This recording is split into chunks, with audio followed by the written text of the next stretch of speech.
Drugs opened up a new way of life.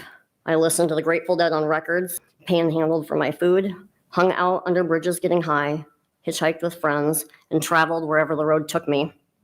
Drugs helped me explore unfamiliar feelings I wasn't used to, and I started to learn to love myself and the world for the first time. Drugs, of course, caused all sorts of problems that I didn't and wouldn't accept for a very long time.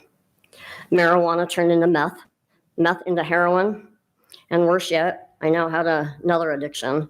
I became addicted to criminal activity, to the chase, to the adrenaline rush of committing crimes and not getting caught. I then became a regular at the Denver County Jail out in Colorado. I spent years in and out of jail and on the run. And in the middle of it all, I got pregnant. I was 26 years old. I stopped doing drugs before my son was born, and I was able to turn my life around, and I was able to be open and honest about my former life. Wanting a better life than the drugs was refreshing. 7 years sober, a single mom to a son and a daughter, and I moved now to Iowa. And though I'd quit drugs on my own without treatment, changed my friends, and maintained sobriety, I really didn't understand relapse. I just managed to avoid the drugs. I ended up relapsing for 6 months after maintaining my sobriety for 7 years.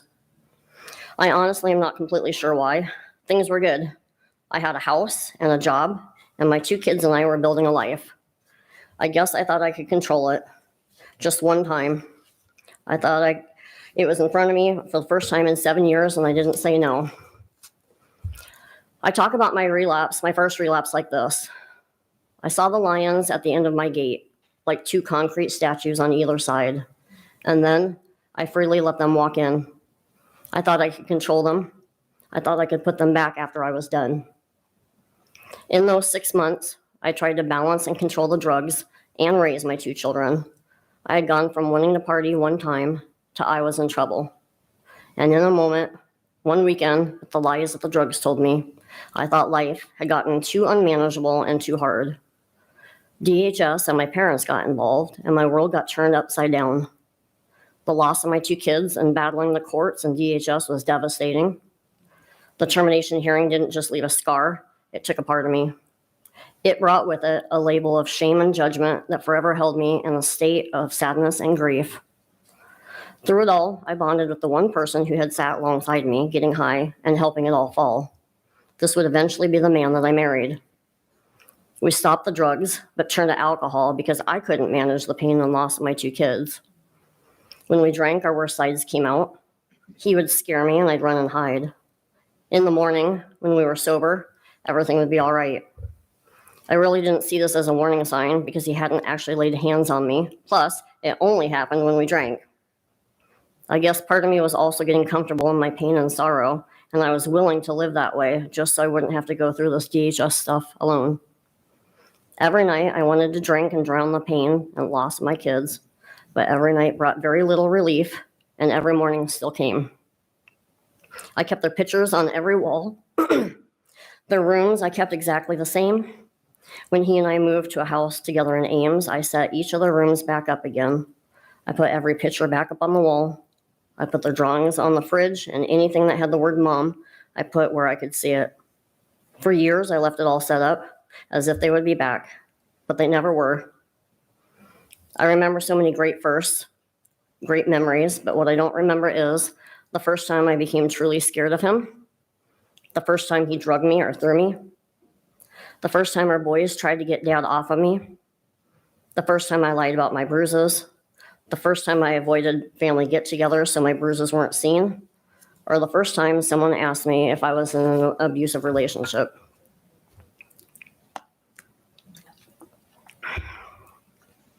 I was not always in an abusive relationship. In fact, for 8 years of our marriage, we flourished and grew into 2 healthy individuals who thanked God for the changes we had made to get to that point. We'd come through meeting in the world of addiction and found a way to the other side together. We had learned things were good until they weren't. Things were manageable, and I had learned to cope with the loss of my children. Things were manageable until the enemy was behind enemy lines and already past my front door. When you marry, it's for better or for worse. Together, you help one another. Sure, there were always issues, and looking back, there were definite red flags. I even wondered what I would do if he relapsed. After all, it's harder for two addicts to stay sober together. I told him that the one thing that worried me about marrying him was that his anger sometimes scared me. He said he'd never hurt me, and I believed him until I was staring back at an addict. The pills didn't always cause problems. Not at first. It took years. They helped him function, and they were prescribed. Occasionally, we would both take pills for fun. We'd get projects done, stay up for days or a day or two, and then be done. Then he was given a script for 100 Dilaudids every single month. Soon we had them gone and shot up our veins in about 1 week. Addiction by way of prescription pills now led us down the road that should have led him, if not both of us, into a grave. His come-downs made him violent and moody, lasting for weeks. He'd have weeks of lying in bed, becoming depressed, and not getting up to eat. Then, knowing that he had to wait for his prescription meant faking trips to the ER every month, in and out of the hospital for weeks, even going into the hospital the day after our second son. First weeks home with a newborn and a 2-year-old, and I was spending hours going back and forth between hospital and home just to be there for him. Our family had fallen apart. I was worn out before I began, and God seemed far away. After the hospital trips, he'd return to the bedroom and sink back into depression while waiting for his monthly script. His family knew about his problems with the pain pills, and all eyes were on him. He lost jobs, wrecked a company truck, stopped working altogether, wrecked our family minivan, started having seizures after each auto accident, slurred his speech often, and fell asleep while he was in mid-sentence. The pills changed him. I maintained. I stuffed my feelings. I was just trying to survive it all. I had held everything and everyone together while trying to raise our 2 young boys. I eventually lost my own way and followed behind my husband more and more back into addiction. Why he had a harder time on pills than I did, I do not know. But now I could no longer stand anything about the pills. How it would take him hours to walk across the room, the low ranting and talking to himself he did, and the neuropsychotic episodes that were starting. I couldn't stand the money that was being spent riding or driving in the car with our kids high. Couldn't even stand how they made me feel. But I didn't stop using or shooting them either. Finally, one day, after his many suggestions about bringing meth back into our home, it was there again. Neither of us had touched meth since I had gotten that first DHS case 8 years previously.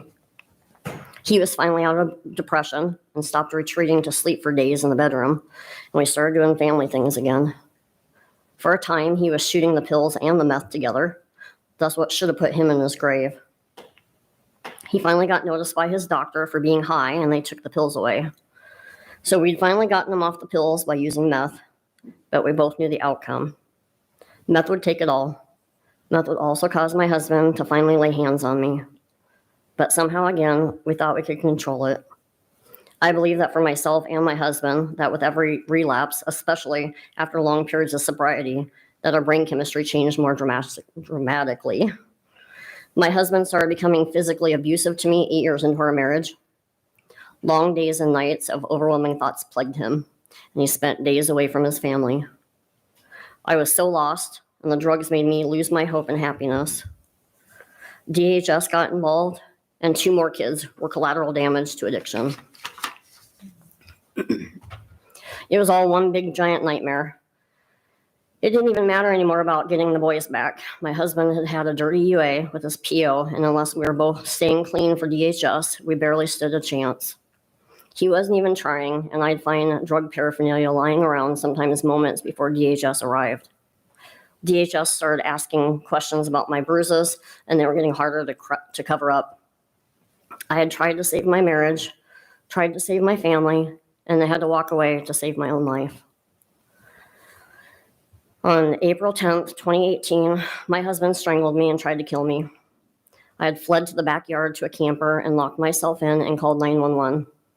It was the longest, slowest minutes of my life, and I knew once I called 911 on my husband that I would be walking away from my marriage.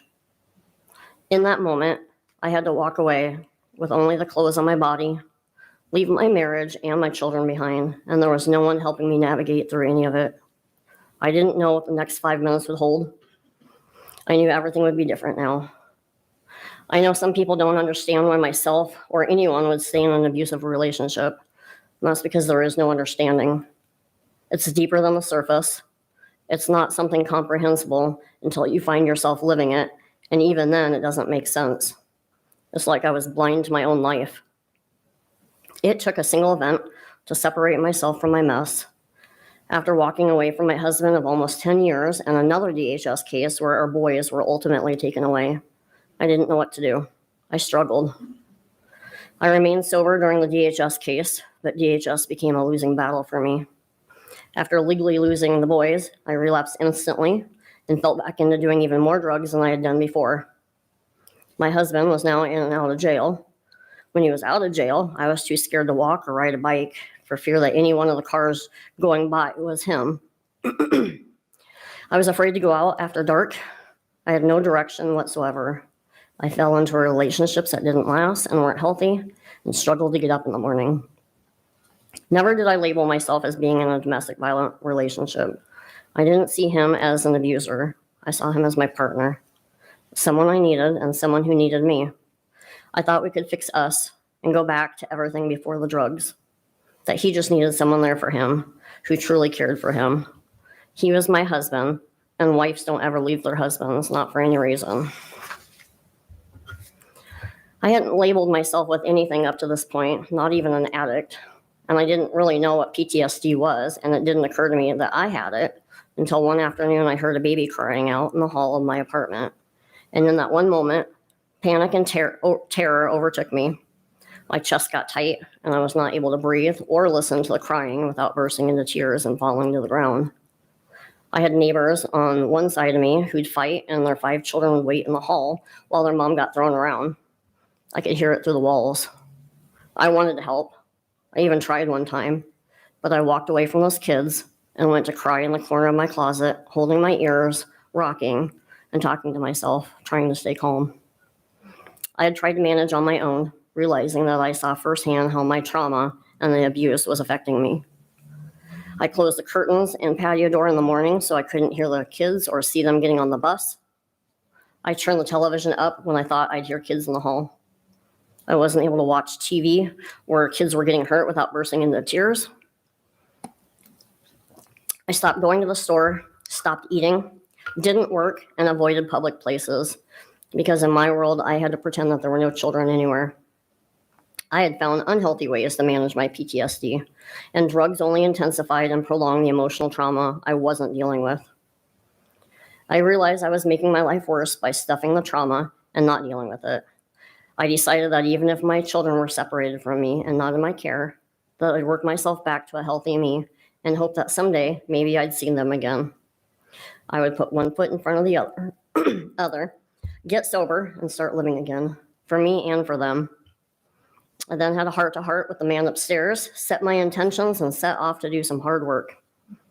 My trauma was built on fear and being afraid, so I started to dig deep and search my past, both in my childhood and in how I viewed things through a different lens because of the things that had shaped me.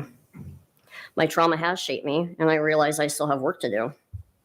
I realized my emotional health and unhealthy situations led me back to drugs after years of sobriety. I learned that I need healthy boundaries and that I have to be healthy on my own again before thinking of being in a relationship, and that when I do, I won't settle for a quick-tempered man.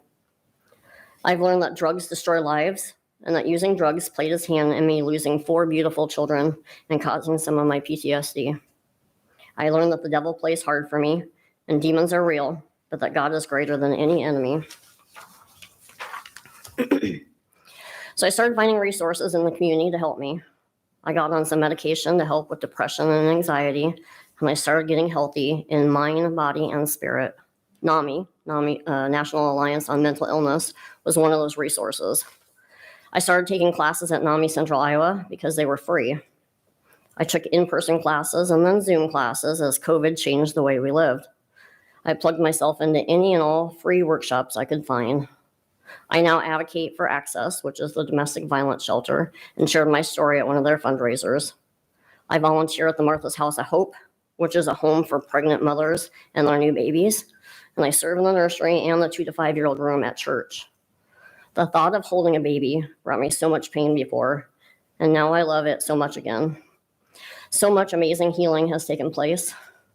I am a speaker and facilitator at NAMI Central Iowa, helping to break down the stigma around mental illness. NAMI continues to be a platform where I speak and share my story. I get to share hope. I am now a certified peer support specialist and a recovery coach, and I am NAMI Central Iowa's Mental Health and Wellness Center Activity Coordinator at our drop-in center in Ames. I help encourage others and help with goal setting. I help teach coping skills based off my own life experiences, and I find activities and programs that help our peers become more empowered. My trauma has shaped me and changed me. I am still learning what the new me looks like. So I look at the world a little differently now. I grab hold of the smaller joys of everyday life.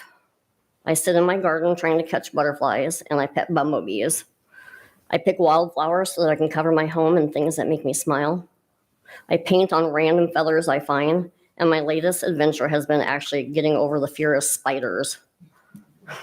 There's always a certain freedom in conquering your own fears. I remind myself that God put our eyes facing forward so we weren't always looking back. My 21-year-old son moved in with me. He was one that was removed from me 13 years ago.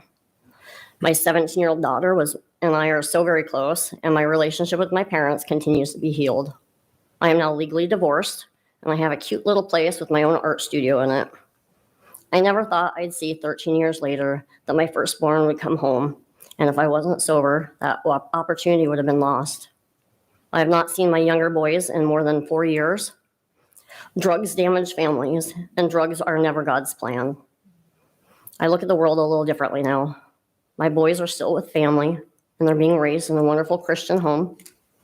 My in-laws family does not let me or my ex-husband see the boys. I wish things were different, but I am at least grateful that they do not let my ex-husband around them. I want what is best for my boys, and I do genuinely believe that they do too. My in-laws family do allow my folks and my 2 older kids to see my boys regularly. There just aren't any rule books with this stuff. So for now, my boys are safe and so am I. I will wait another 13 years if I have to see the return of them. I do not know if I will reach that place where all my kids are home, but I'm not going to stop living my life as if they aren't. And being sober is my first priority in getting them back home. God has put amazing people and resources in my path, people who support my continued recovery and ongoing work to get through my trauma. Telling my story and sharing my journey has been my own puzzle piece to healing. My story is filled with broken pieces, terrible choices, and some ugly truth. It's also filled with a major comeback, peace in my soul, and a grace that saved my life. Thank you.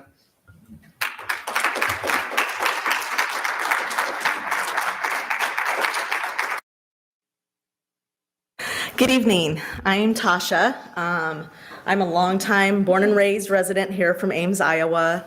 Raised both of my kids. I'm an alum from Ames High, class of 91. My kids are alums from Ames High School. You know, when I get ready to do these things, I've oftentimes planned a script, and I just decided, I just want you guys to feel how real this journey has become to me. Tashara is my eldest child. She was found here in Ames, December 17, 2016. She had overdosed from a synthetic opioid called Eufor 7700. And I specify that is because during that time, when they were seeing a lot of overdoses, they were generalizing what people were actually overdosing from. And I'm a firm believer in being transparent. I think true healing begins when you I feel very vulnerable doing this kind of stuff. But I also believe that through our story and a little portion of Tashara's short journey here on earth, I believe that we can be a part of change in our community and our state, because even though the state of Iowa is not seeing overdose deaths maybe that some other larger cities are. It's here, folks. It's here in Ames. I don't have a story of that I spent years and years battling substance use with Tashara. She was a amazing young human being. She was trying to find her way, maneuvering herself through high school, graduating. She lettered in band. We just didn't have the struggles that you'll hear about. And what I want to address, it's non-discriminating. So it's affecting everybody. Overdose does not, if we can do one thing tonight, if you can take one thing away from you tonight, from me, we just need to be a part of the solution and not the problem. So when I ask you to end the stigma, that's really what I mean. The judgment, that's not what we're here for. These people don't set out to become addicts. They really don't, folks. They're trying to coat pain, right? They're trying to numb that pain. We all know what it's like to deal with stressors in life. COVID was another thing that brought us, a lot of stress. And we saw a lot of suicides during that time. And we're still seeing the aftermath of that now. Overdose is another thing. People that weren't even substance users before found themselves up against using alcohol, using some form of substance to coat whatever it is that they're feeling. And so if you can take anything away from me tonight, it's just we need to humanize and show empathy. I know that my family is just one little story of Ames, Iowa. But let me tell you, anyone that passes away from overdose, it's someone's special someone. It's someone's child. It's someone's mother. It's someone's father, grandparents. I mean, this is across the board, you guys. It's affecting people of all socioeconomic backgrounds, all races. And quite frankly, it's going to take these little community conversations to open up people's eyes and ears. And hopefully you hear what April said tonight, what I'm getting ready to tell you. There are some things that I'm going to show you tonight on a slideshow that are probably triggering. So I want to give you an opportunity if you want to step out once we do play the slideshow. But again, my number one priority tonight is be transparent and let you know that this was just a portion of who Tashara was and is. It was tragic. It's still, I call it peeling back my onion. An onion may be fragrant and smell delicious to some people, but some people it's not so pleasant. And there's some things I'm going to talk about that aren't pleasant, and it's meant to ruffle feathers. I decided on December 17, 2016 at Mercy Medical Center, when I had decided that I was going to take Tashara off life support. She fought for her life for a week. She was on dialysis. She was intubated. She went through hypothermia protocol. None of that stuff is very pleasant. She was 25. And when we found out what was going on, and we made our initial journey to the ER here in Ames. Sit for a moment and just, can you imagine? I had just talked to her the night before, and can you imagine what it feels like to hear that she was found unresponsive? And even at that time, I was still trying to process, like, what? How, why? I just talked to her. And then seeing her and seeing what state she was in, it was heartbreaking. It's still heartbreaking for me. None of this stuff is going to go away. All the hard work, all the, groups that I have joined, all the fighting in DC to change laws. At the end of the day, folks, none of that's going to bring her back. But what it has done is it's changed me. Prior to this happening, I lived pretty invincible, or I thought I was invincible. And none of us are invincible, folks. Tomorrow's never promised. It should have changed me. Some of that change is very uncomfortable. You have to learn to maneuver yourself at any given time. I call it my surfboard.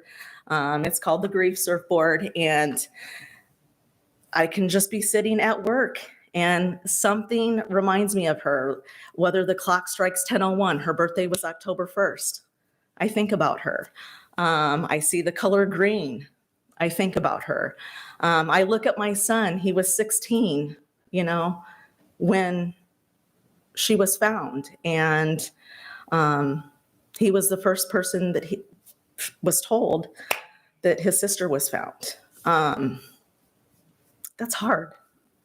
It's hard for me as a parent because my life flashed in front of me that night when she was found. And I had to real quickly put my feelings aside because I had him to take care of. And I had to start making some medical decisions that I didn't want to have to make. I don't sugarcoat things. I'm still pretty angry about the situation. That's still healing for me. That anger that I feel enables me to do what I do up here. There were 2 other young individuals involved in this tragedy, and I do think about them. I'm a parent first and foremost, so I do think about the young lives that were affected that night. The shoulda, coulda, wouldas get me. I still fight those. It's not getting over it. It's more so learning to live within it. And when I was invited to speak tonight, I thought to myself, Tasha, what have you learned over the last 6 years? And I can tell you, on day 1, I didn't think I would be here. I had a plan. I just didn't know when I was going to implement it to end my life. And this is the first time I've publicly admitted that. So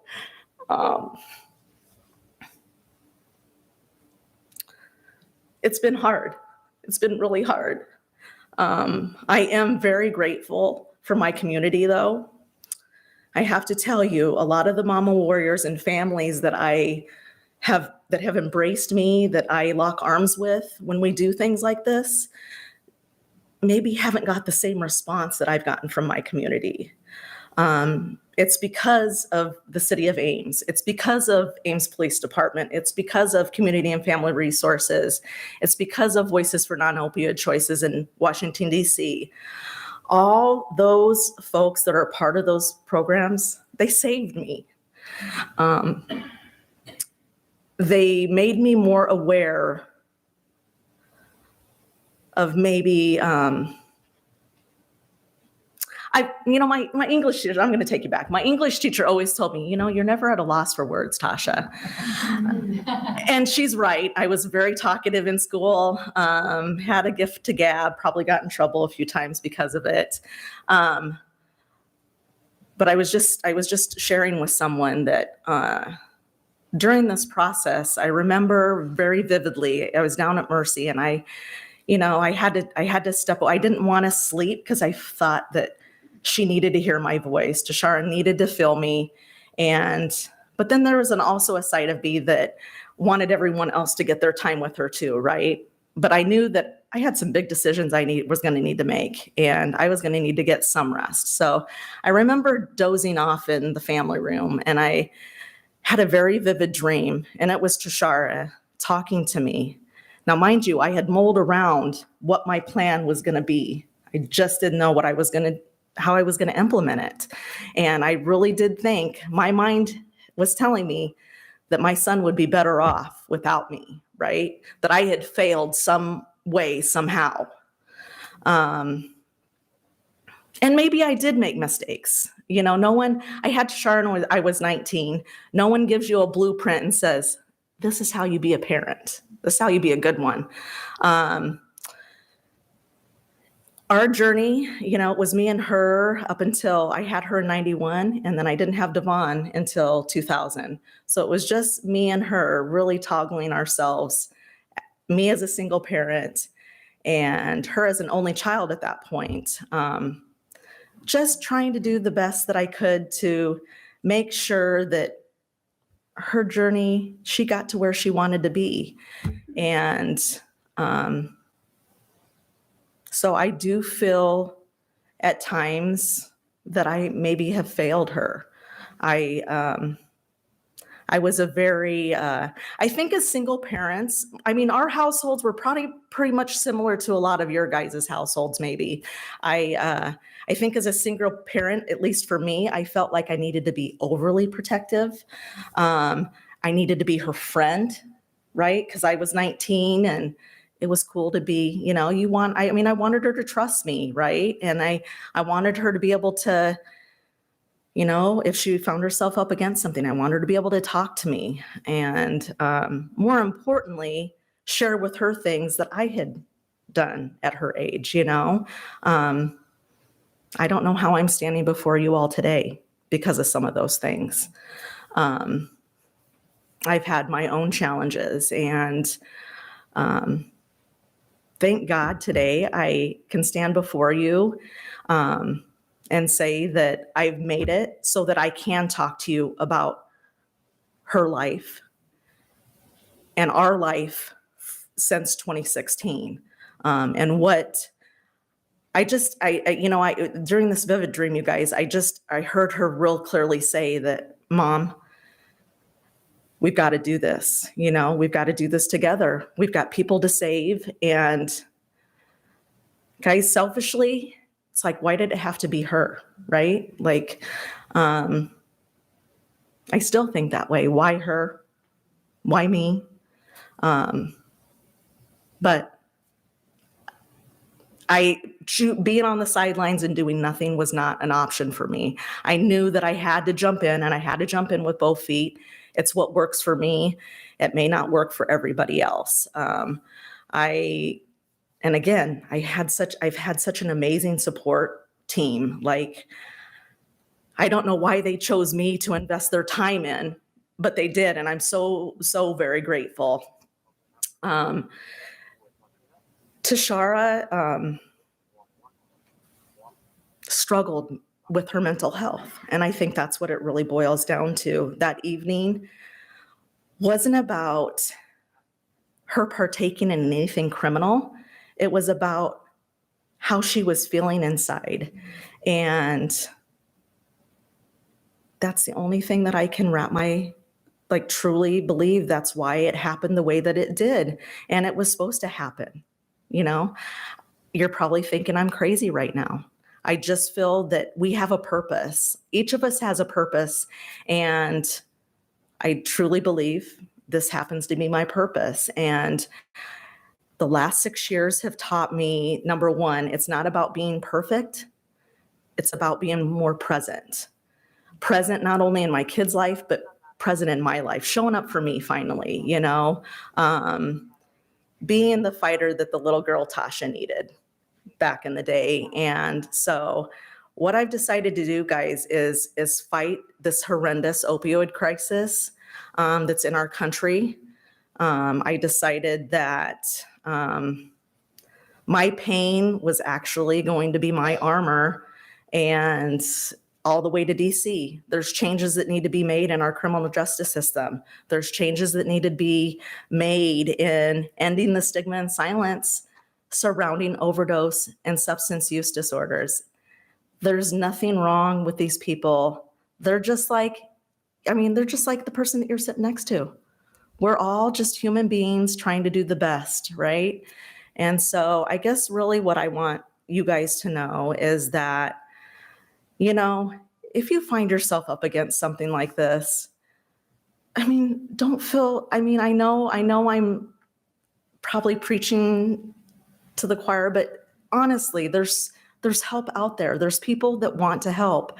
I'm here, I'm available. people tell me not to pass out my number, but I do, I've learned to be a better listener. I don't necessarily think that what I found that works for me may work for you. But I do know this, that the last 6 years have taught me that grief and loss, you can't tiptoe around any of the steps of grief. I wanted to, but you just can't. And you just I've learned to sit with it. When stuff arises for me, I take time and I sit with it. And I've used what I've learned and what feels good to me to just maneuver my new world. It's hard for me to get out of bed in the morning, but I know that I have someone watching me, and that's my son. And I know that he's grieving. He's hit the anger part of grief, and he feels bad about it. I feel bad about it, but it's our reality. And there's a lot of power behind every little aspect of grief that's given me strength. I mean, folks, my heart's never going to stop being broken. She is a part of me. She's my flesh and blood. And I'm worried that my son is gonna, this world is not kind to, we have to protect them protect our children from this world. There's great parts of this world, but there's also some really bad parts of this world, and people don't always have the best interest for your children that you do. And I wish I could have done something differently, but today I stand before you and I don't know that there's anything that I could have done differently that would have changed her circumstances.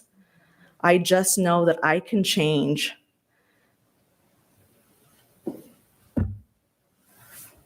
her journey from here on out. And that's to share her story and share who she was, because she was so much bigger than what happened to her, guys.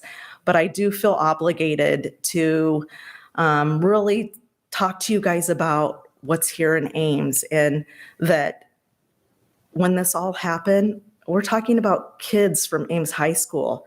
We're talking about this stuff is happening in our schools, guys. And it's not to put a smudge on our school district, none of that. It's just that we need to open our eyes and we need to figure out ways that we can tackle this monster, and whether I'm a firm believer in harm reduction. I believe that these folks aren't going to come and meet us. We have to go and meet them where they're at. And some of those places aren't pleasant. I've suited up and I'm in it for the long haul, And so I guess as a community member, as someone who has children, who's had children in the Ames Community School District, I'm asking you to join us, and whether that's coming to the conversations like this and listening, and more importantly, hearing what we have to say. April's story, that's a vulnerable feeling, for her to share and open up with you guys. But she's human, right? We're all human. Our struggles really, I think April may not agree, maybe she will. Struggles can become our power and maneuvering ourselves, and they too recover. They can recover. And I just feel like we need to, have programs that are available to these folks. Have programs that are available to families that find themselves up against stuff like this. When I say stop the stigma, these people aren't trash, Whatever stereotypes people have in their head, eliminate that, because it happens to everybody. I've known judges, I've known doctors, I've known nurses, long-time nurses that have become addicted to opiates, and it just, it's affecting everybody. I can't ask you, I'm pleading with you, honestly. I'm pleading with everybody just to be empathetic. You know, we have a lot. I mean, it costs nothing to be kind, right? And you just never know who you might touch, you know, by just taking time to smile at somebody, you know, asking somebody, are you doing okay? You know, when people ask me that, Mayor Hala asked me, how you doing? I'm doing, you know, that's kind of what I say anymore. I'm doing, you know, today's a good day, you know, tomorrow may not be a good day. But when people get up and talk about these things, try and be as present as you possibly can. I see some familiar faces in the audience, some people I went to school with, teacher that may have had Tashara in her class. Listen, I thank you for being here tonight. I know that this is time out of your probably hectic lives, you know, but I appreciate it. I appreciate that April shared tonight. Thank you so much for sharing, by the way. It allows me to maybe get to know your side of the story a little bit more. And when I said it's not about being perfect for me, so when I share with you that I am still very angry about how Tashara's life ended, some of that may be I'm angry with her too. I'm just angry with the situation, and I had hoped that I could do more.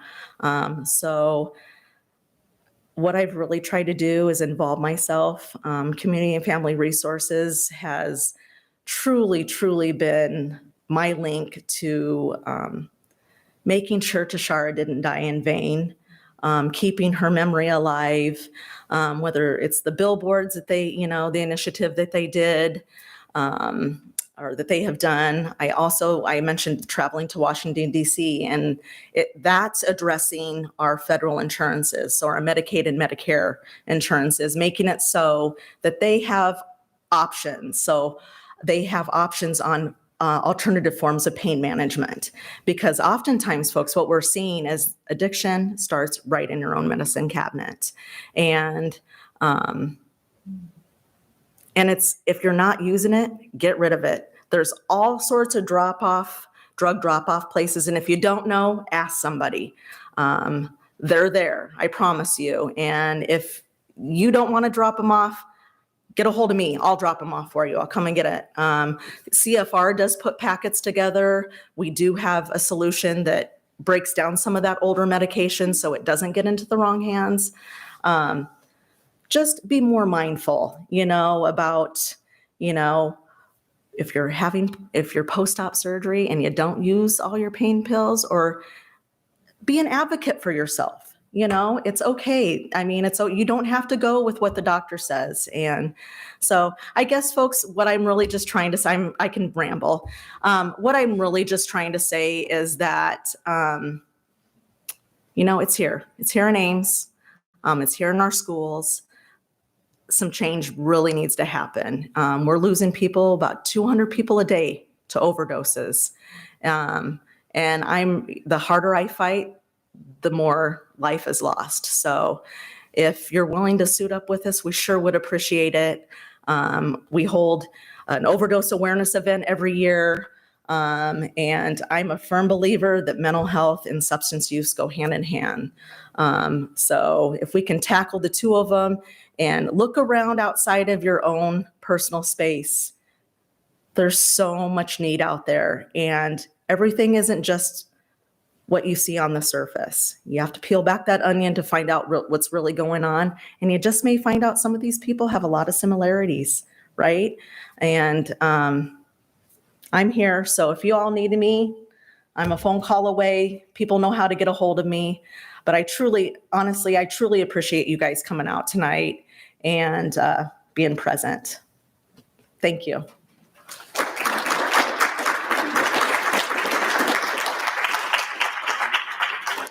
Thank you, April and Tasha, for being just so open and vulnerable. And it's very powerful, both of you, and I think it definitely demonstrates how these substance abuse does tie in with mental health. So with that, we're going to transition into a panel discussion. So those who are on the panelists, if you just would mind coming up here, and we're going to have Nicole Patton, who is the associate principal at Ames High, will be up here, and then Chief Jeff Huff from the Ames Police Department. Then we have Ryan Doyle, Health Promotion Coordinator for Collegiate Recovery and Substance Use Initiatives from Iowa State. Mickey Chauvin, is that right? Chauvin, I'm sorry, my apologies. Clinical Director for CFR, and then Matthew Voorhees, Director of Ember Recovery at YSS. And there are essentially 5 questions that they have been asked to talk about. And the first is just describe why substance use is a problem in Ames, and what are your specific concerns? Secondly, what substances are being used, and what are the myths around those substances? 3 is just describe in brief addiction. What does that look like? Who can become addicted? And we actually probably heard some stories already tonight about that happening and how it can happen. What services and supports are available to help address substance abuse disorders in your specific sphere of influence? And then just describe the stigma that impacts people from getting help and how we can move past that. So I guess we'll just start with Chief Huff, and then we'll just, you can just go down, and if each of you can take maybe 8-10 minutes at most, each of you, and then we'll have question and answers after that. Mayor, I thought I would start by just giving you a snapshot of what we're seeing here in Ames, because it is here, as Tasha told us. So I've got some statistics from this previous quarter on what our drug task force has been seeing. And so I'm just going to go through a few of these, probably the most troubling ones. We are seeing a little bit of cocaine, but not a lot in Ames. We see ecstasy or MDMA from time to time. We do see some heroin, fentanyl, obviously, as we've been talking about that, LSD, marijuana cartridges, edibles. We're seeing meth, oxycodone, other miscellaneous prescription, mostly pain medications. We're starting to see an increase in mushrooms or psilocybin. And then what you may hear called M30, which is actually just a pill that looks like oxycodone, but it's actually probably more fentanyl that's in it. So that's just what we're seeing on a pretty regular basis around Ames. What I'll tell you is your methamphetamines and your fentanyl are generally coming from either Mexico or overseas, like China be one of the manufacturers of fentanyl. We no longer really see much marijuana coming in from Mexico right now, which is where we used to see a lot of it. Right now, it's coming from other places in the United States because it's legal in some places. So I think we're seeing that. The other thing that I'll tell you is partially because of Tashira, we carry Narcan. So that was one of those first cases that I think convinced us that the police department should carry Narcan. And so we started after that. And I wanted to give you another snapshot of what we're using it lately. So I'm only going to go back to 2021. So just a few years. And I'm going to give you the dates and the ages, the doses, and then what we think may have been the substance, because I think it's important for all those. Because it really is reflective all across. So in March of last year, we had a 25-year-old male that overdosed. The fire department gave Narcan. Also an AED was used. Subject was transported to Mary Greeley, and we don't know what the outcome was. Also in March, a 47-year-old female was given 2 doses of Narcan. AED again was used, transported to the hospital. I don't know the outcome. Also in March of last year, a 32-year-old male, 1 dose of Narcan by the paramedics. We believe it may have been Percocet, and this was actually after a stop for a potential OWI. So someone that was all over the road got stopped and was in the middle of an overdose. June, 37-year-old male, 1 dose of Narcan, also an AED. This was a death. I believe it was heroin, fentanyl, and meth. Also in June of last year, a 25-year-old female, 1 dose of Narcan, lots of narcotics, don't know exactly what it was. July of last year, 24-year-old male, 2 doses of Narcan prior to even our arrival, so it must have been someone that had it with them. It was a roommate, and heroin. September, 60-year-old male, 1 dose of Narcan transported to Mary Greeley, don't know the outcome. September of last year, 29-year-old male, 1 dose of Narcan, AED used, suspected oxycodone, possibly laced with fentanyl. December of last year, 38-year-old male, 2 doses of Narcan taken to the hospital. January of last year, 30-year-old male, 2 doses, AED, baggie seized, tested positive for fentanyl. Again, January last year, 33-year-old male, 1 dose of Narcan, AED was used. This person did not make it. Fentanyl and cocaine and a few other drugs were found. Again, still in January last year, 45-year-old male, 1 dose, AED, unknown drug. 20-year-old female, 2 doses of Narcan, unknown what drugs were taken. February, 21-year-old male, 2 doses of Narcan, found some marijuana and some of those pills I was talking about, those M30, which are fentanyl pills. I'm going to stop there because there's 2 more pages. And what I can tell you is on each one of these pages, you're going to find ages ranging from 17 to, I think, 70. So it's across a very wide group of people. So it is here. It is a problem. Obviously concerning. We're deploying Narcan. Our officers are deploying Narcan on a pretty regular basis, probably averaging at least once a month right now. We had seen a time where when we first started carrying Narcan, we had a number of deployments. And then we had a period of time where we didn't have any for a while. And we thought, well, maybe it's not going to get as bad here in Ames as it's been in some other places. But for the last few years, we've just seen an increase. And I think it's a lot of things. I think the pandemic has been part of this. People have had a little bit too much free time. There's a lot of depression, anxiety. There's a lot of self-medication. I agree that mental health and substance abuse kind of go hand in hand. And so I believe that's also part of this. One of the strategies that we do use is the alternatives program, which I think Shelby spoke at the last community conversation we had. And that's a program where we divert an arrest from the criminal justice system to alternatives, which is a program where we try and get people into a program, basically. So instead of charging someone or arresting someone, we divert. There's other cases where we can't divert someone from pre-arrest. We have to make an arrest for whatever reason. And we also do post-arrest diversion. So the jail will pick up on it after the fact, and then they will make that referral to alternatives. So there's those kind of programs that are out there. And you all already know Julie Saxton, our mental health advocate, her world is spread a little bit between mental health and substance abuse because they do go hand in hand. And so she will also look for opportunities to either directly try and get people into services, or she'll also make referrals to Shelby and alternatives. So that's kind of a snapshot of what we're seeing in Ames right now. I'm not sure if Tasha shared this, but the person that supplied the U4 was a high school student at Ames High. That's where it came from. Ordered from China over the dark web, but you don't need the dark web to get this stuff. So that just happens to be that case. So it is everywhere. Maybe you'll use that one. I don't know. I feel like you're by yourself over there. Maybe I am should go now. sit over there so I could.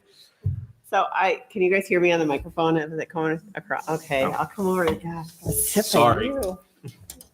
No, I'm kind of going to go off the cuff. It's been a crazy day. I've been at state basketball for Roland Story today, but I'm so honored to be here. I think I'm just going to kind of share some different things that are going on. Nicole Patton, associate principal at Ames High. You were talking. I was like, I know Tasha. She was a year younger than me. So it's good to see you. And I'm sorry that happened. It breaks my heart for you. I think, when I go back to my high school days, the big thing was alcohol, right? We would party, that was a thing, right? And then I think about my brother who's 5 years younger than me, and it was, pot. And then, and I just think about what our kids are going through, and it just seems to, every couple of years, it seems to be getting worse. And the things that we're doing are getting worse.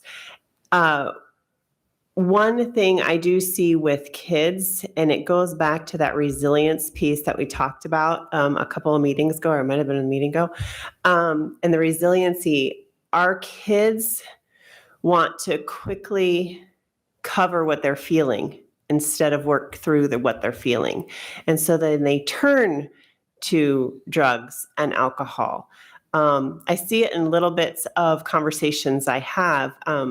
It might be a simple sample, but I see this on a bigger scale too. But I do see it, like even with my son, he's like, oh, I need to take this Dayquil, which I don't want my kids taking a lot of medicine. I know Dayquil seems very quiet, you don't think of it as huge, but he's like, well, I'm feeling this way, so I'm going to do this. And I'm like, are really those your symptoms? And I do see kids to take it the other way is, I'm feeling this way, so I'm going to take pot.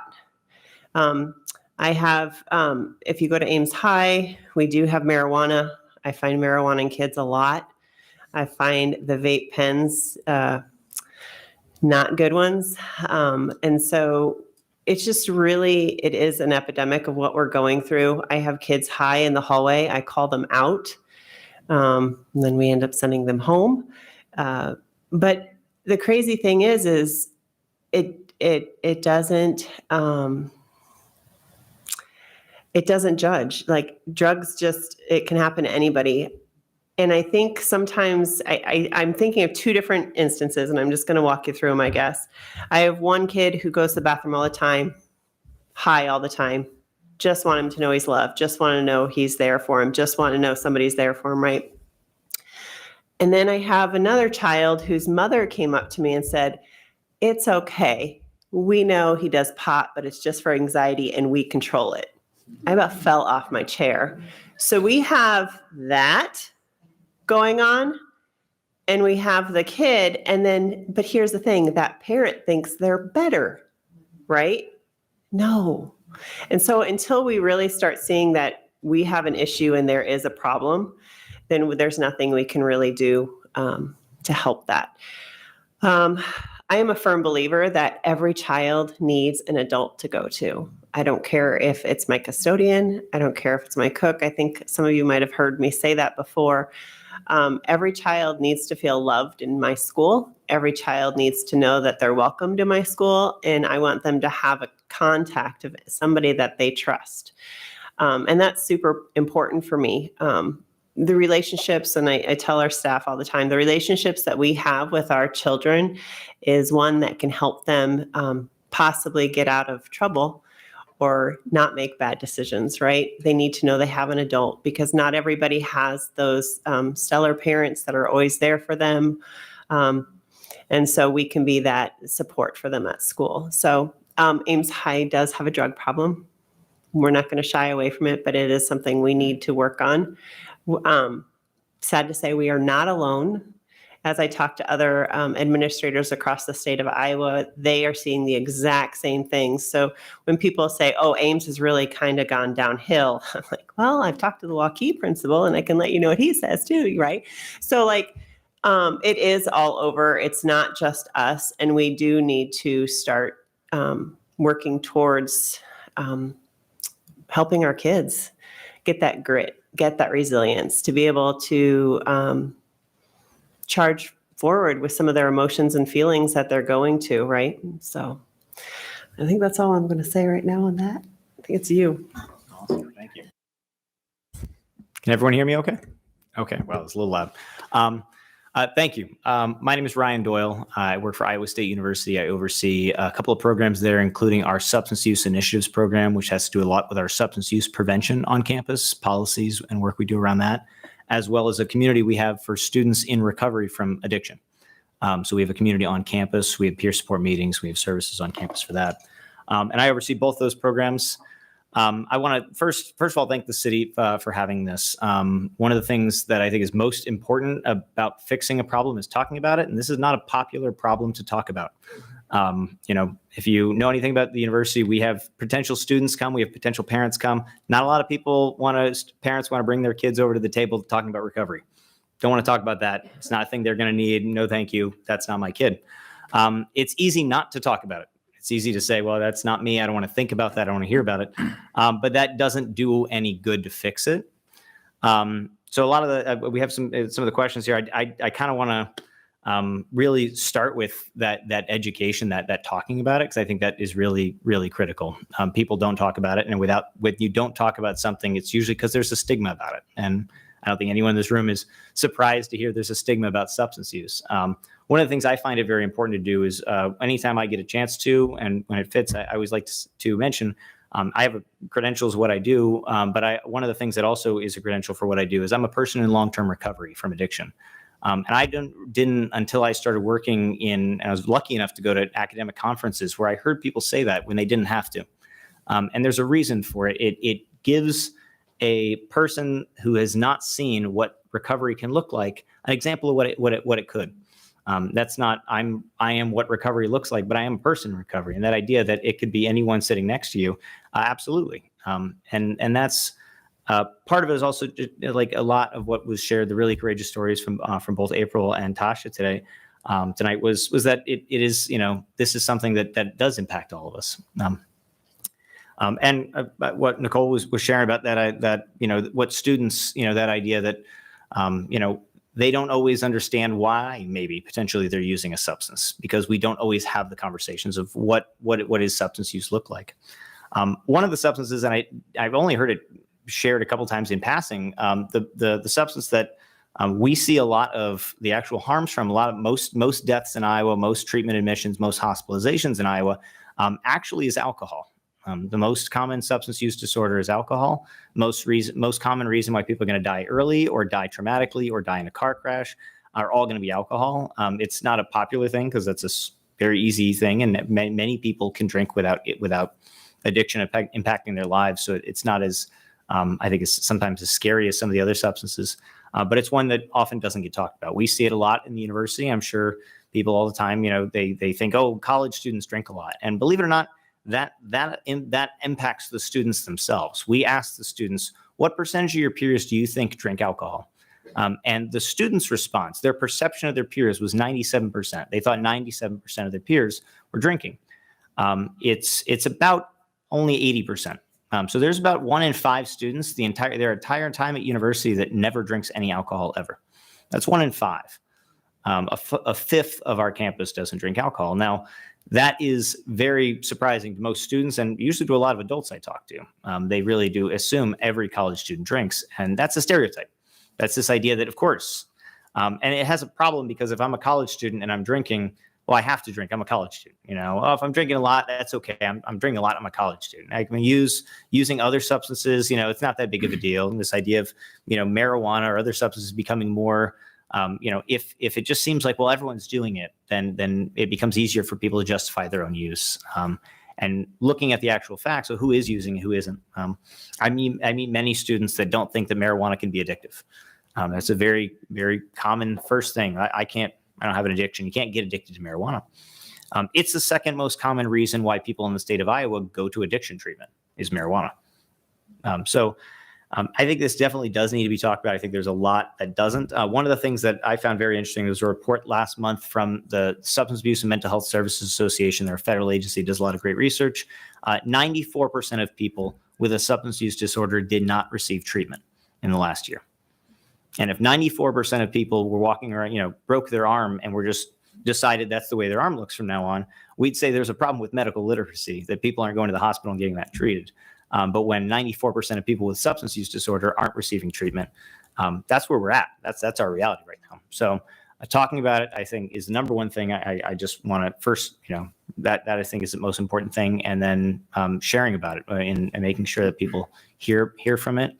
Students, I think, definitely need to hear. I'd love to say we have a great program. You just show this video to students and it'll fix everything, or a lot of that conversation starts best at home, starts best with parents, and it's a tough conversation to have. No one wants to have that conversation. That's not my kid. Again, not my kid, but it could be anyone's kid, and it's important that these conversations happen in home, out of the home, in rooms like this, and in other places. So I'm sure it's a panel, so I'd love to go and make sure others get a chance to share. But I think that's just where something I wanted to share from what these questions were. So thank you. Hello, can everybody hear me okay? All right. I'm Matthew Voorhees. I'm the program director for YSS. Ember Recovery is what our residential substance use services are being called now. I actually operate a couple of houses right down here, a couple blocks, for young boys and young girls, adolescents who are in need of substance use treatment. I've worked in treatment. I've been a part of treatment for 23 years. I just appreciate the stories that I've heard today. I myself was also an addict, and I was convicted felon, went through all that stuff, was able to get pardoned by the governor of Indiana, where I'm from, with the work that I was able to do. But it does affect everyone.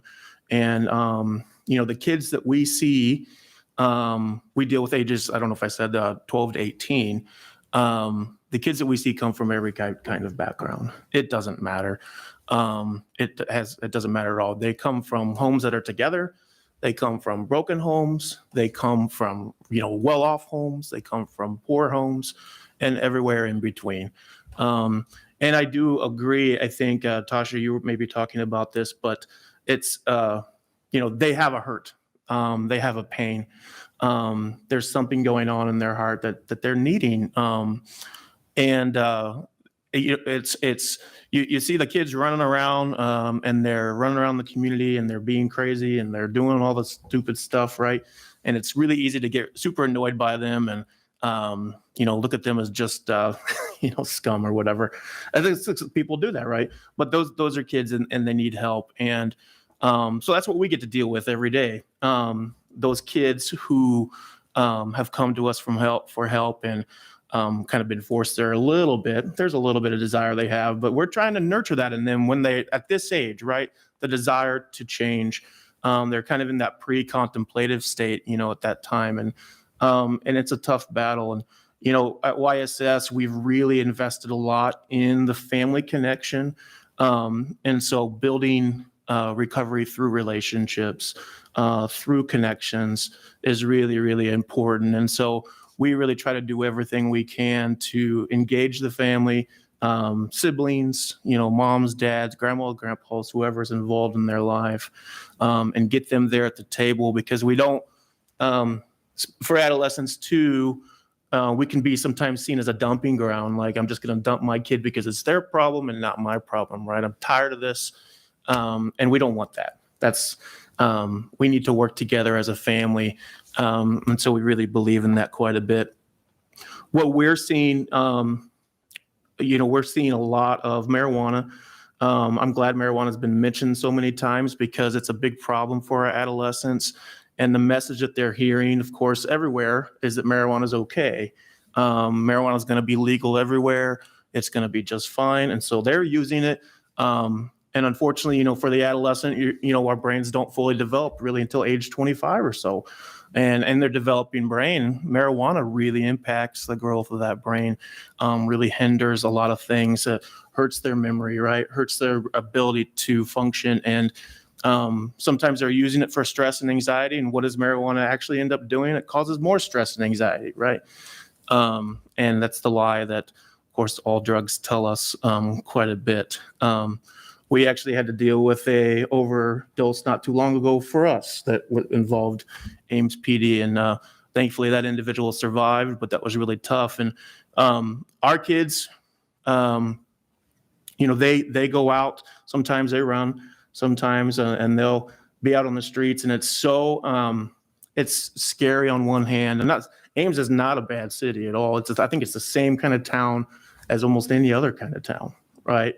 But an adolescent can leave our facility and find any of these drugs just like that. Super easy, within an hour. There's people who will be able to give it to them, who will take them into their home, who will do those things. And that's the scary part. So it's definitely here. It's not just Ames. We have kids from all over the state of Iowa, from Sioux City to Council Bluffs, Cedar Rapids, everywhere. And it's the same in all those communities too. And so I think really what I want to share too is about the stigma as well. A lot of our kids have a hard time, going back to their schools, going back to, or getting treatment in the first place. Because, we'll have a lot of kids pretend like they were somewhere else when they've gone through treatment. They're not going to tell their friends that they actually went through treatment. They're not going to talk about their recovery. They're not going to be open about it. I share my story all the time because I believe what others have shared too is that being open, sharing, being transparent, offers hope to others. And we help try to teach our adolescents that too while they're with us. It's not just about stopping using for these kids. They have work to do in their hearts. They have work to do on character. They have things that they need to grow and develop.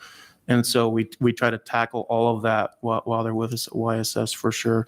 So I'm honored to be here. I appreciate being here. And I think that kind of summarizes for me. Okay, so can everybody hear me? All right. So I'm Mickey Shubin with Community and Family Resources. I am actually the prevention supervisor. So treatment kind of falls out of my purview, but I had some help. That's why I have my computer up here. Some people that do that work at our agency have helped me out with some of these questions. So really, unfortunately, like everybody else has said, it is really a problem everywhere.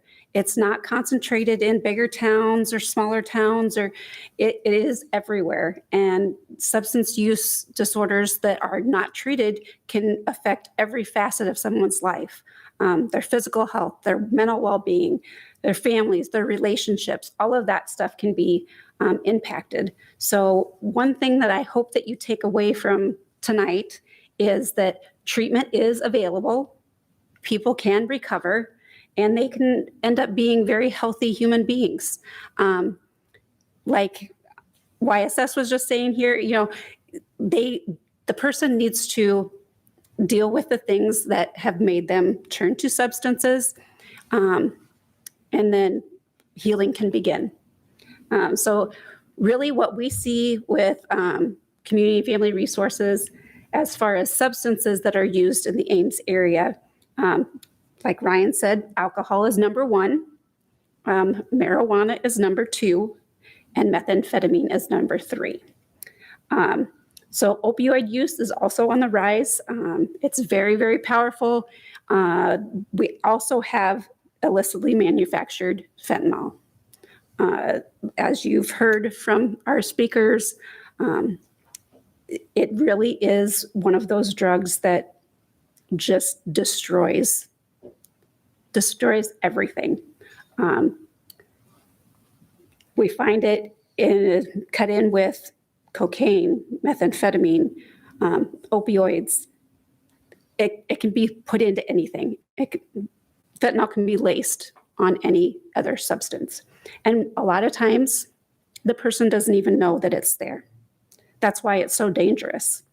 I actually do work with Natasha on the overdose awareness events. I'm the one that has provided some of the Narcan trainings because I really do think that it is super important. You never know what is going to happen.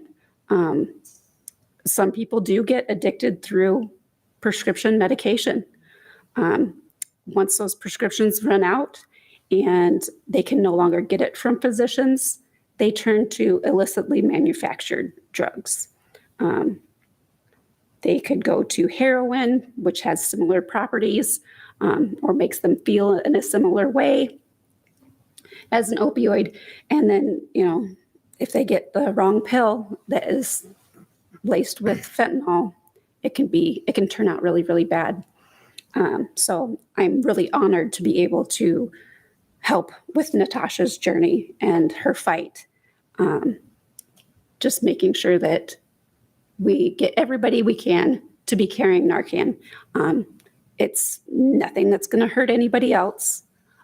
It could possibly save someone's life. I would say, let's see here, one of the big myths around substances is that, alcohol is not really that bad. As Ryan said, alcohol is the number one substance that is abused. And a lot of people don't understand that there are different, there's excessive drinking, there's heavy drinking, there's binge drinking, there's all of these different stages, kind of, if you will. And it just kind of depends on the person. Some people are a little bit more prone to having an addiction because of their genetics.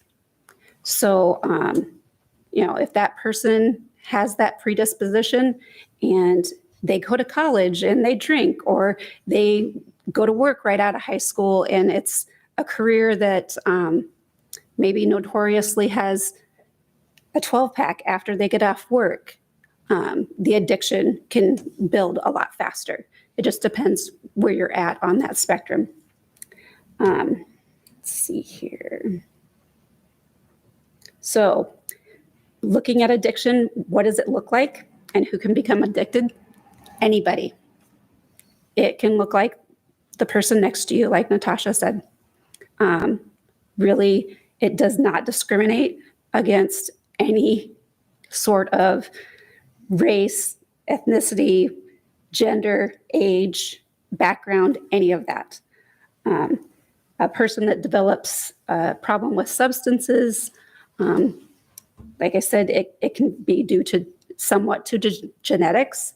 And it also, once someone uses a substance, it structurally changes your brain and the chemicals in your brain. So that pleasurable feeling that they get drives the addiction. It makes them want to use and use more. And a lot of times, once someone has used, their addiction just kind of progresses because of dependence and because they are, let's see here, what am I looking for here? Their tolerance has increased, so they use more and more.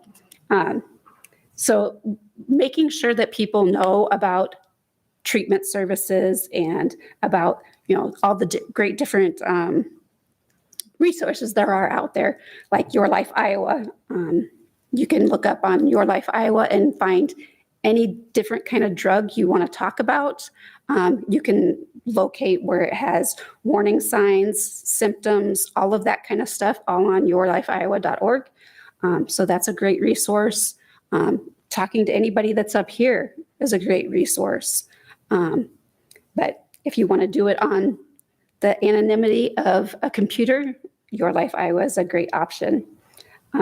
So let's see here. I want to make sure I don't take up too much time, but I want to make sure that I say everything that they're telling me to say.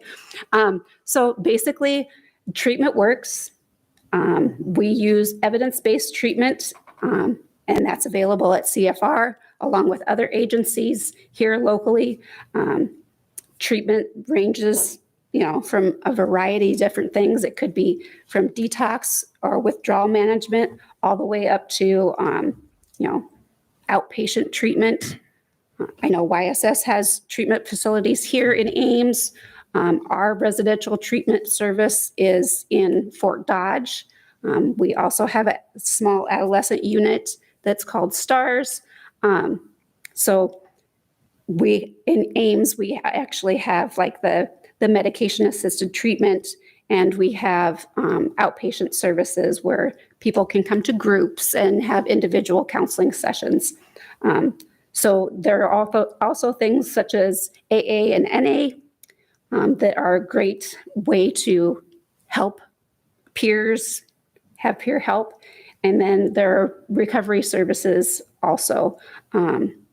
We do have things such as, help with transportation, trying to help someone that is trying to overcome an addiction with getting appropriate clothing for job interviews. There's a wide range of things that we can help someone with We just have to get to that person and meet them where they are, like Natasha said. So any help would be great. As far as the stigma aspect, I actually do a lot of trainings on stigma, and stigma against substance use disorders, stigma against mental health disorders. Those are all very serious, very real things that happen. And it does impact the person because it makes it so that they are less likely to seek out treatment, to be engaged in treatment, and continue treatment. So their, diagnosis might be a substance use disorder having to do with alcohol or with opioids. They may not get that treatment just because they feel like everybody is looking down on them, like they are less than the person, and they aren't. We're all human beings. We all have faults. Sometimes it has to do with a substance. Sometimes it doesn't. But when it's a substance, you can get treatment.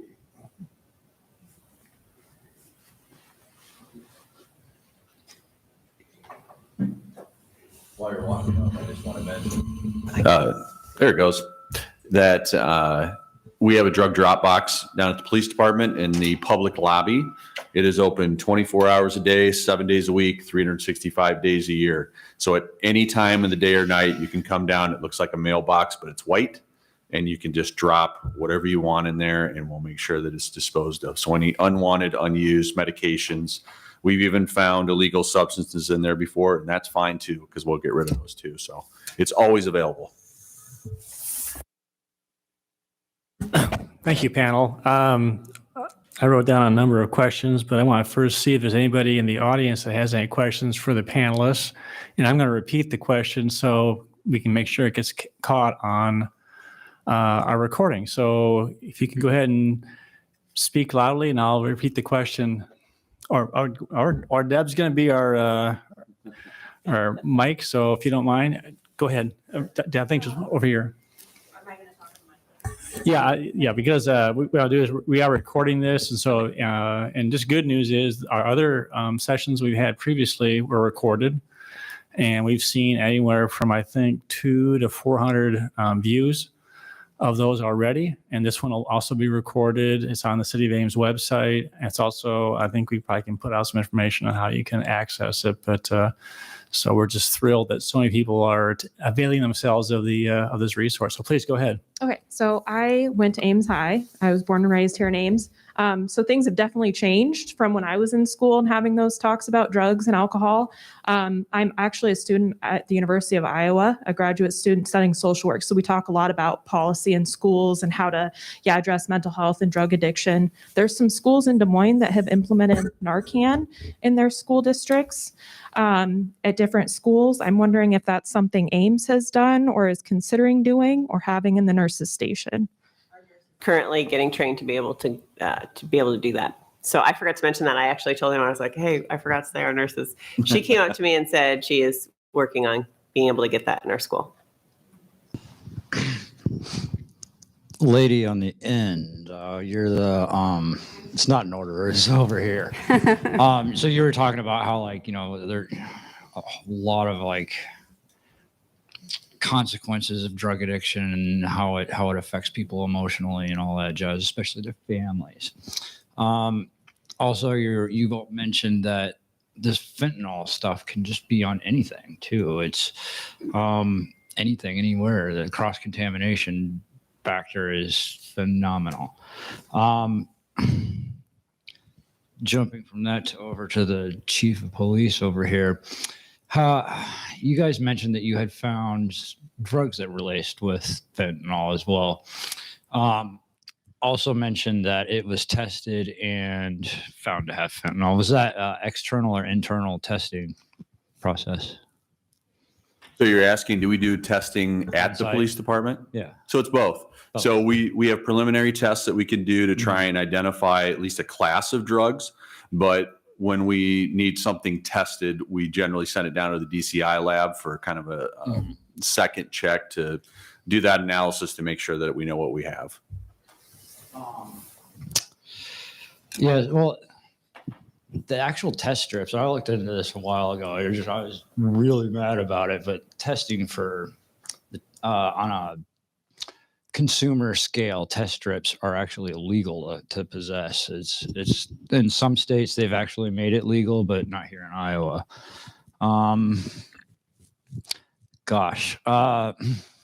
Mr. Iowa State. For anybody? What's up? Do you have a specific question you want to Yeah, pose? Mr. Iowa State. You're dealing with the Iowa State students. One of the things that I was like investigating into myself, and I've actually been over to like your office years ago. It wasn't you I talked to though, but how often do you run into homeless students dealing with the mental illness and drug addiction? So housing instability is something that absolutely can contribute towards whether or not someone, is a life factor that can impact a whole host of things. Whether or not they'll use substances is one of them. Very often, though, there is a much greater perception that, oh, yeah, if someone's using substances, then they probably are insecurely housed, or they use the term homeless. We try and move away in a lot of terms we use from just, calling someone, saying that person is homeless, because now that's their whole life. The same way of saying that person is an alcoholic or is an addict. We try and use person first language. So we say person who's experiencing homelessness or insecure housing, or person experiencing addiction, because they're a person first. We do have some students who have insecure housing or have food instability. Those are both things that we know are absolutely the detriments to a whole host of different factors about their lives. None of the data I'm aware of really shows any direct thing that says that, insecure housing is directly correlated to them using substances or developing a substance use disorder.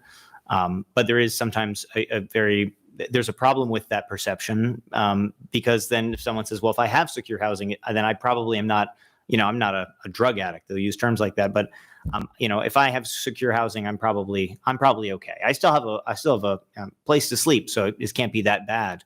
And that's one of those barriers to addiction that we've been talking about, that idea, if things are going well, then obviously, I can't have an addiction. And it can't happen to anyone. Someone who's not securely housed or isn't, in a house at the time, absolutely can fall victim to addiction. But we see that with people with absolutely very secure housing. I don't know of any correlation with it, but it is something that we do sometimes see with the stigma of that. It must be, because they're homeless that's caused. So great question. I appreciate you bringing it up.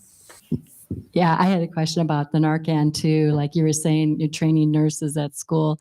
I'm a nurse. I'm wondering, why wouldn't that be more readily available for people that are aware of people that are on the edge of overdosing, things like that? I mean, I don't know what the process is as far as having that accessible to the public, but I'm kind of surprised that it's not. But yeah. Well, I can try. It's available to anyone. In Iowa, you can't just hand it out, though. You do still have to have a prescription. So you can get it from a pharmacy. You just have to go through the training. I'll be honest, it's not very difficult. The training that you go through, it's basically recognizing the signs and symptoms of a potential overdose. The good thing about Narcan or naloxone is it's pretty hard not to get it right. So if you give it to someone that's not actually in an opioid-based overdose, it's probably not going to harm them either. So if you get it wrong, it's okay. That's why it was pretty easy for the police department, fire department to start carrying it so that we could use it. So, but you do have to go through a little bit of training to get it. It's still pretty easy. Some states pretty much just hand it out, but we're not there yet. Can I add to that? Sure. You bet. Is it on now? Okay, there we go. Actually, we just had a meeting with members from Mary Greeley, their emergency department director and stuff this morning, because we were talking about opioids here and fentanyl in our facilities, because we've seen an increase with the clients coming in for that and through Percocets and things like that. And so all of our staff are also getting trained on Narcan. We have Narcan at all our facilities, but it's hard to test for too, is what they were sharing with me, because it comes in so many different varieties that sometimes even that we don't have fentanyl strip tests, but some of the things that you do test for, it's hard for that to even pick up. And that they were even sharing that in the hospital, sometimes even if someone used fentanyl, it might not show up on the tox screen perhaps. And so you might not know that that's what's going on. And so it's definitely a difficult thing to handle.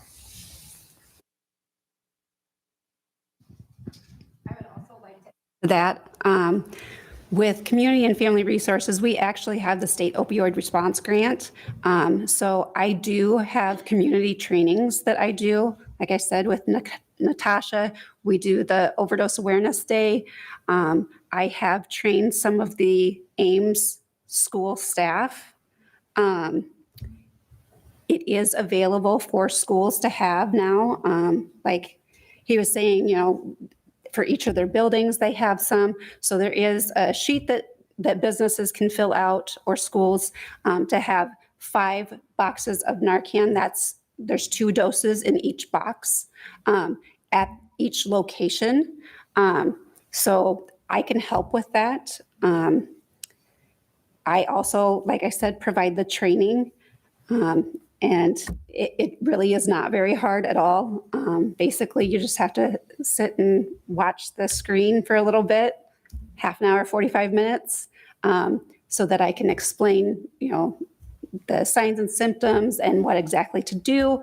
And then you get a certificate, you take it to the pharmacy, they give you your Narcan. We also have a program here in Iowa that's called Naloxone Iowa, or Iowa Naloxone. I can't remember. Natasha, do you remember? Naloxone Iowa. Okay. So that is where you can go on that website, and you can actually set up a telehealth appointment, and doctors from the University of Iowa, I believe, will do a little training with you, and then they will actually send the Narcan to your house. You can also go to any pharmacy that participates, and their pharmacist will do a little training with you, and you can get it that way. Most pharmacies have a physician that has like a standing order script that will be able to get you the Narcan. And like they were saying, if it's someone that is not overdosing on an opioid, such as fentanyl or oxycodone or whatever, it's not going to hurt them giving them Narcan. Basically, all Narcan does is it goes to the opioid receptors in our brain. It knocks the opioid off, replaces with the Narcan. It pulls them out of the overdose. Then they need to seek medical treatment soon after that, because it does not stay in your system very long, anywhere from 30 to 90 minutes that it stays in your system. So if you have enough opioids in your system to go back to those opioid receptors, that person can actually go back into an overdose. That's why we always want to make sure that we're calling 911, having law enforcement, somebody there to assist with getting that person further treatment. But it's really easy, and I do believe everyone should have it. That's why I'm so passionate about making sure that I do any and every training that I can.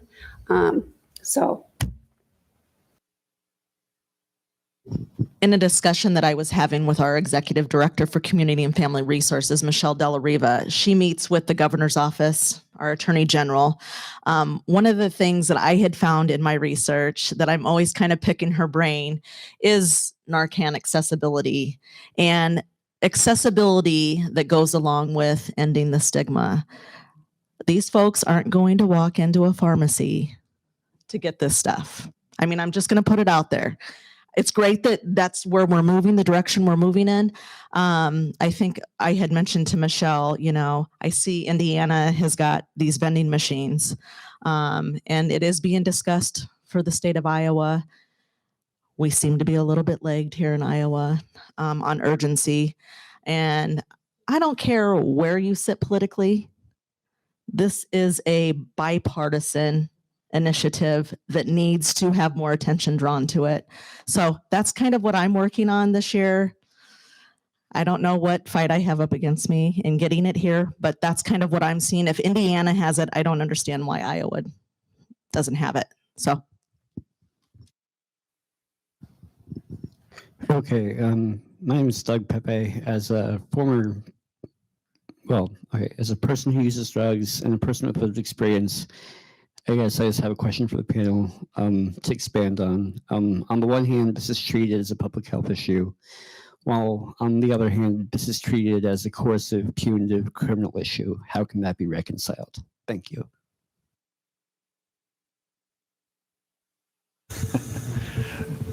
So I think the programs that we've been using is trying to divert from the criminal justice system when the primary issue is a substance use disorder. We're trying to do a better job of diverting those folks from the criminal justice system, because it doesn't do any good to continually arrest somebody over and over and over again.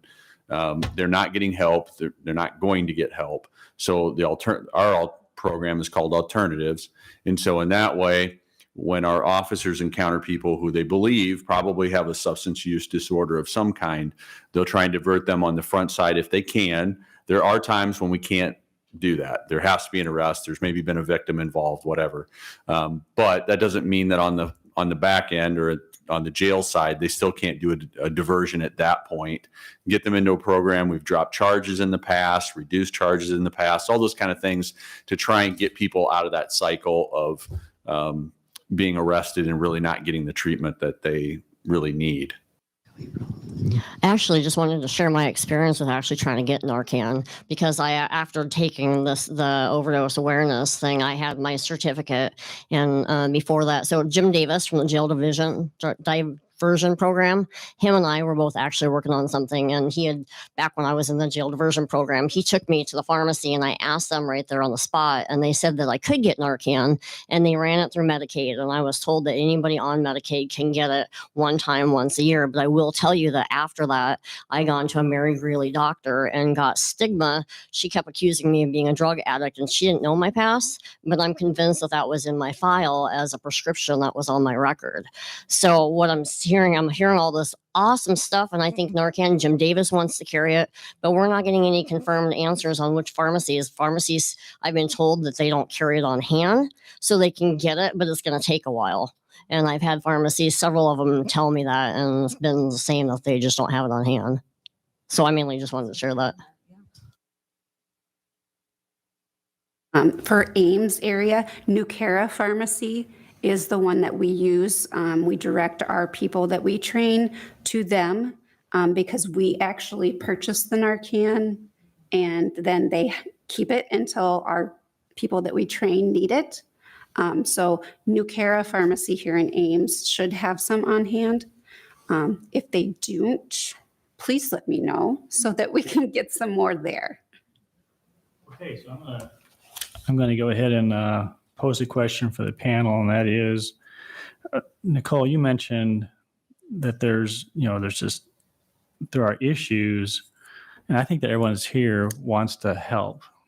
So what are some practical things, I'd like to have each one of you, share, what are some practical things that as a community and as individuals we can take away that can start helping? And people that know me know that, first of all, we need to treat and deal with the issue, but I'm really about how do you get down to the root and how can we help prevent?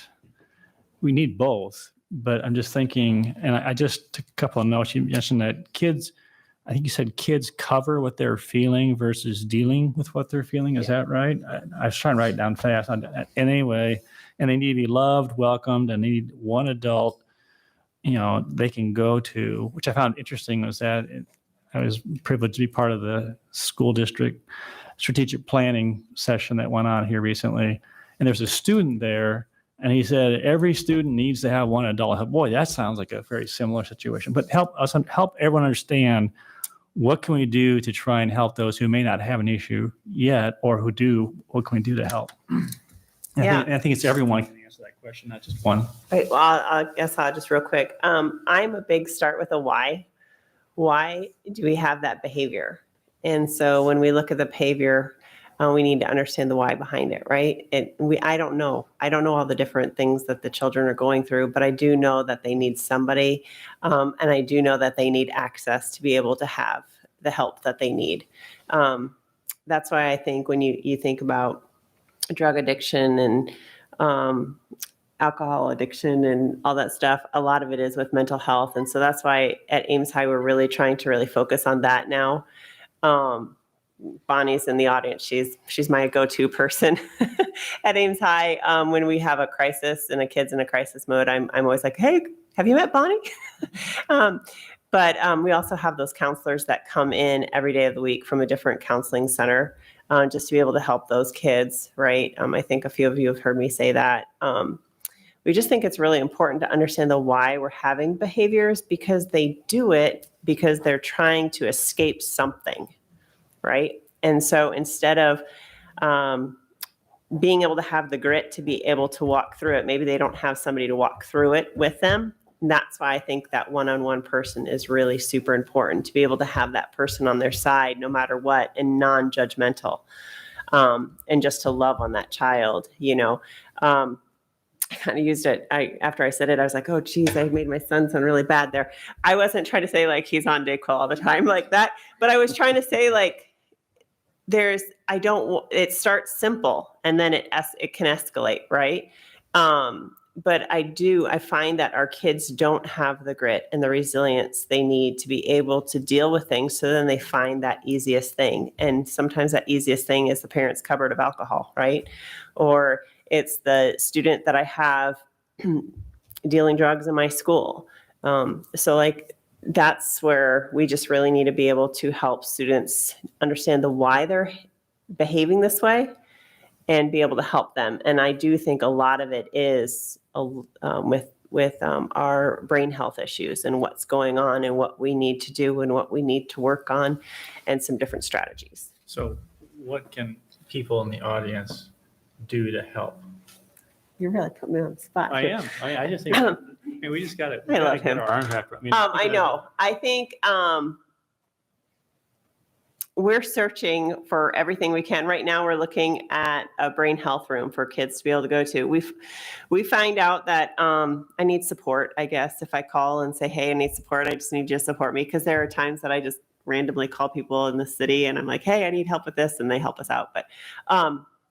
But what we find out is we have support systems. If you think about a tier system of support, triangle, very top, level 3, middle, level 2, bottom, level 1. So my level 1 is everybody, all my students in my school.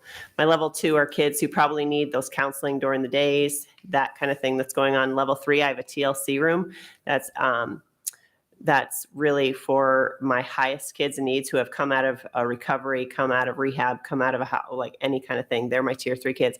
I'm finding I don't have anything for tier 1. And so we're really looking at right now, and we're trying to work with district office on a brain health room so that any child of mine can walk into this and take a 15-minute break. It could be for, and the thing about this room is that it could be for the athlete that might have a game that night who's totally stressed out and needs quiet time, right? Or it could be for that person who might have been yelled at all the night before and needs that safe space to go, right? And that room has actually been very successful in another few school districts. Bonnie brought me to them. And they have stations where those kids go, and they have a certified counselor. And so that's what I'm trying to work on now. But I think it's constantly like trying to meet the needs of our kids. And if we reach out, please help. That's really what I like. I don't have a list of what I need, but when I do ask, it's only because I've done the research behind and I know what my school needs to be able to help my students. Thanks. Yep. They're probably better to answer, but we're pretty good at normalizing poor behavior, I think, and I think that's a problem. Not to call out the university, but we have a problem 6 or 7 Saturdays where we make the overconsumption of alcohol something to be proud of, and it's not. It is terrible behavior, and we should do something to stop that. And so we got to quit normalizing that kind of behavior and saying it's okay to get incredibly intoxicated and do something stupid and maybe something you'll regret the rest of your life. Maybe we got to normalize that that's not really the best way to have fun instead.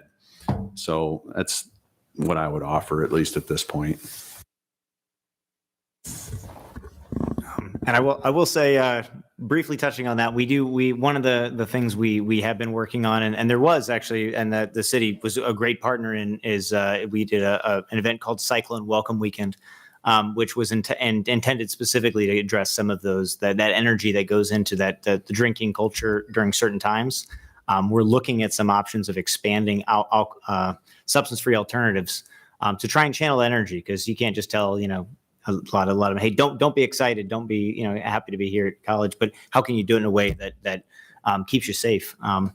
As for what people here could do, everyone in this room has a tool they can use immediately, and it's cheap and it's free and you all have it, and it's language. How you talk about addiction is very very easy to do. It's very simple. There are words that I think we all hear. You don't need to have any kind of training to, if I tell you, hey, that person, and I'm going to use, I'm going to use a person that doesn't exist in the room and say that person's a junkie. You already can infer how I feel about that person. I don't respect them. I don't feel positive about them. I don't really care about them based on the way I'm talking about them. If I say that's a person who shared their recovery story with me, I'm showing a lot more respect for that person. I'm talking a lot more about what they've gone through. That's a person with lived experience of addiction. That's a person, potentially going, experiencing, a potentially problematic substance use versus saying I don't even go through all of them, but there's so many different things. They just use the substance and the word head. They'll say pothead or crackhead.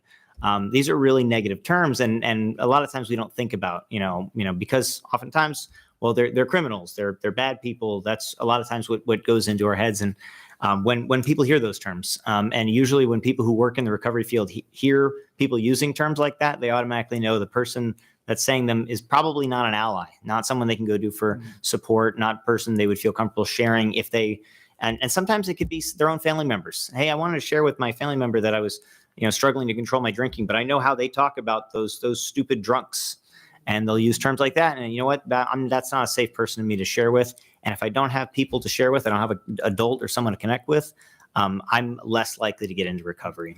People are ready for recovery in certain times, and certain times they're not. But when they're ready for it, if they can find support, if they can get connected to resources, if they can feel like they'll be supported and welcomed, that can really make a difference. So just changing the way you talk about it is a really simple but really powerful thing that I think everyone can do. There's a lot of terms out there. Most times you don't have to be told that's a bad term. Most people hear someone say, even the term substance abuser, that person's a substance abuser is a really, no one who wants to be labeled an abuser in any context. That's, so that person's a person with a substance use disorder. That's a lot different.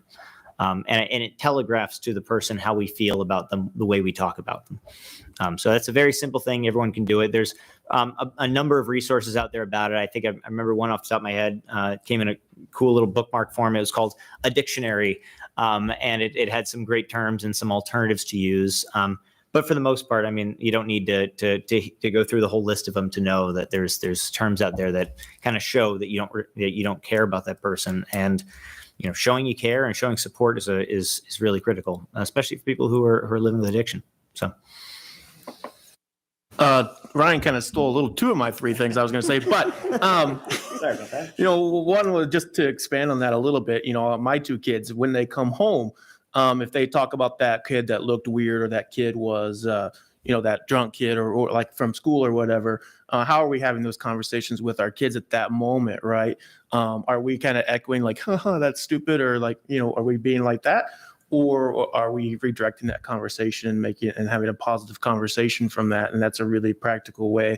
I think too, it's language on social media, right?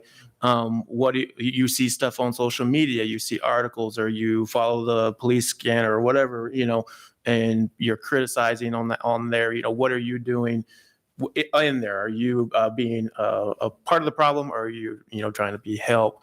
The other thing is be a mentor. YSS needs mentors all the time. We have a mentor department. mentor and volunteer department, especially for kids. We have a ton of kids who are not only not in some are in treatment, some are in shelter, some are just out in the community who need mentors. And it doesn't take a lot of your time, an hour every 2 weeks or something like that, just to spend with a kid really makes a difference. So. Okay, so I would echo what these gentlemen just said. A lot of times we have normalized that language, saying that a person is clean or dirty. They're not clean or dirty. They're either not using substances at the time, or they are in a substance use disorder and having maybe an episode or, something similar to that. And I really love that Ryan brought up the Ad Dictionary, because that is great. Go to that, addictionary.com. So that will give you a lot of different things that you can learn.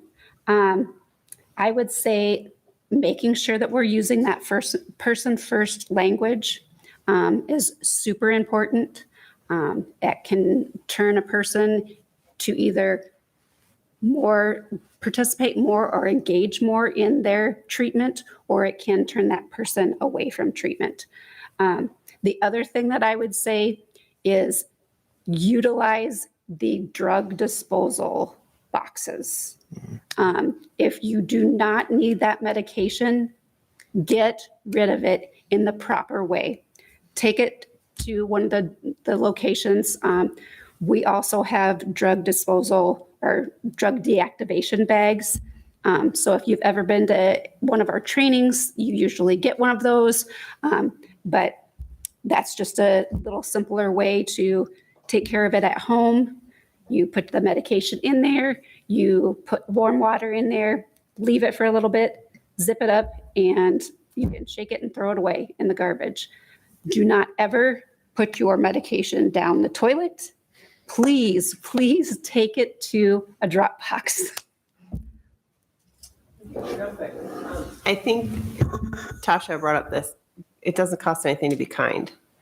And I think kindness matters, but I think it's unconditional kindness, because we show kindness to the person who might have fallen on the street and broken their arm, but we don't show kindness to the person who is in a drunk stupor walking down the sidewalk, because that's a judgment, right? And I think when I talk to my students, I'm always telling them you matter.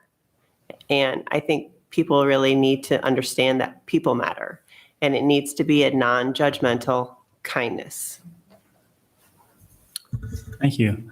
All right, so we're going to, I'm just going to give you a quick plug for our next mental health conversation, and then we'll let Tasha show her, we'll formally close the time, but then if you want to stick around and watch the video, which I'm planning on doing to get to know your daughter better. But I was going to ask this question, but we're out of time. But I have to believe that the way kids talk to each other and bullying plays a part. So my plug is we're going to have a phenomenal speaker on April 4th. His name is Scott Radiker. He works for the Bob and Billy Ray Center on Drake campus. And if you know of Character Counts program, they own the worldwide rights to that. Governor Ray was a big, big proponent of treating people with respect, dignity, operating with integrity. And I hope you all come, but be prepared. He said it's going to be an interactive, it's not going to be just someone talking. He's the only one who'll be talking, but he has actually exercises we'll be doing as a group and individually to practice, take away things so when you leave. But the whole thing is, I think we all hear it, we all know it. We're becoming uncivil in conversation, whether it's online, whether it's in, face-to-face.